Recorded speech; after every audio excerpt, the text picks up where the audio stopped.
Táthar a gachanní éúna dí mádraí a gcuid gaiir a chuinál faoi smacht ó hála séasar na nún a bheith tosaí. Léiríonn figúrí ó chuman na Veliméirí go marí an mádraí idir tírí agus 7,000 cuire chuilimh léinn. Déitach cuideag na pictiúr sa túra seo goilúntar roine. Ihe eile mon lán taireachta agus féthóireachta an bhéirí rainn in aice hampel chuide I Dobardáran. I gatan na ferme táiríonn an olan a léiríonn an scrisa gin madraíonn sa léiríonn í. Se seo an áid bhí an céad ceann marmh. Hauntaigh madraí a chud caireach, chuide chud siarálaí an gheataigh áid go gcuig na cuide cengailte agus bhailmh na madraí annaíad. Taréis na híthe maríoch fithe cuir ar fad. Inis tá sí ar tinil ag feidir na gaiireach agus ag brathid chórstan ar eagal go darlóch sé ar ríist. Sna seachtaí róin a bhí ar formhór na nóine óga, ach go chaon bhliain maríonn madraí idir 10 agus 4,000 cuire. Scatacha an dacaite dom líon.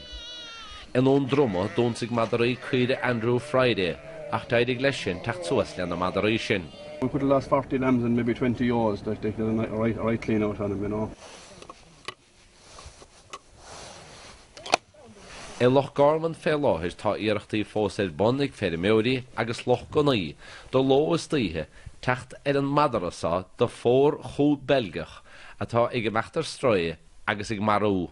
Ní fis cad as a tháinig a gaiir ach tá sé timpeall ceantar ferime ar Rosvik Hrúin le tí seachtain inis agus scristianta ge.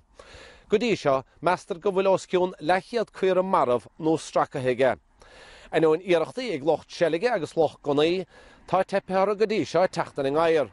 Inis tá ach an éidianta ge Ferrimeurí an san go dúr faoi isteach an taram an iarachtain gaiir san a lách. A nuas ar an suatha a bhainean lena le héad do idir NV agus da éí. Tá cailún na €1,000 a gceistas na Ferrimeurí.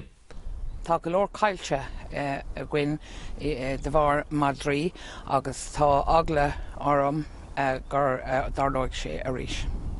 Tá achaní ó dhéanamh cumann na Ferrimeurí ar únéirí madraí a gcuideach imeád fé smacht, mar daíon faoi go stop faoi mórrán don áir gan gása.